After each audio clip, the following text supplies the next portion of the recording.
Okay, this is a cartridge case, right? It's part of what's called a cartridge. Jeff Gilliran breaks down what happens next after someone pulls the trigger of a gun. Strikes the back of this cartridge, sets off a little explosion. The bullet gets shooting through the barrel.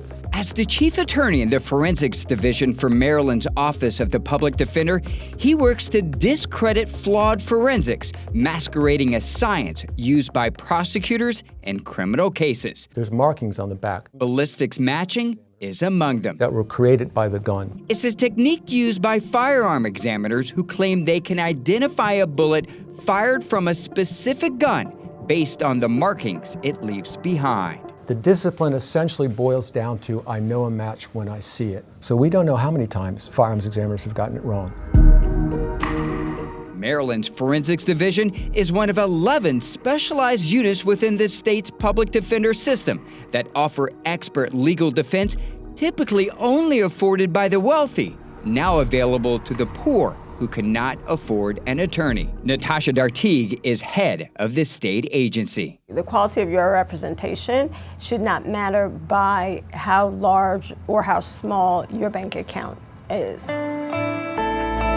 So why travel 700 miles to highlight Maryland's public defender system? It still faces employee retention and caseload challenges as Georgia does, but experts believe the training and resources it provides to its attorneys vastly improves the quality of legal representation.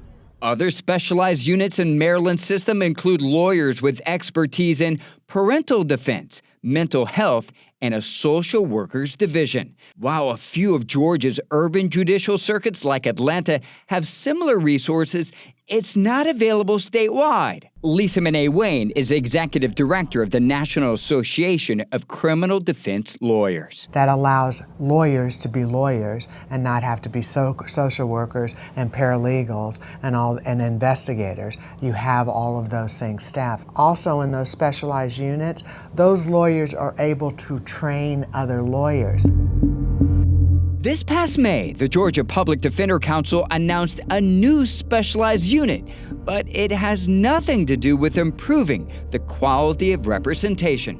It's called the Cross-Circuit Representation Program, which requires attorneys to travel across the state to rural counties that do not have enough attorneys. I tend to travel the state trying murder cases. Here's one of those public defenders speaking to a Fulton County judge about it last year, explaining the challenges of traveling to so many counties. But yes, it is not sustainable for me personally to be in multiple places at the same time. Some of Georgia's court-appointed attorneys juggle hundreds of cases at a time.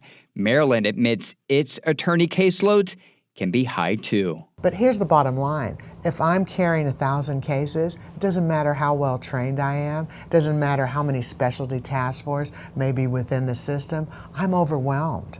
I can't do it. I don't know if you can see this hole right here, but that's where the bullet would be. An attempt to better defend those who cannot afford to defend themselves. A system Georgia could look to level the playing field in court. You can't defend a modern criminal prosecution unless you have resources like us. There are other differences between the two state public defender systems. For example, the head of Maryland's system is hired by a state board, while Georgia's is appointed by a governor. A board-appointed chief allows an agency head to more publicly advocate for funding from lawmakers and to push against or champion legislation impacting public defense. Andy Parati, Atlanta News First, investigates.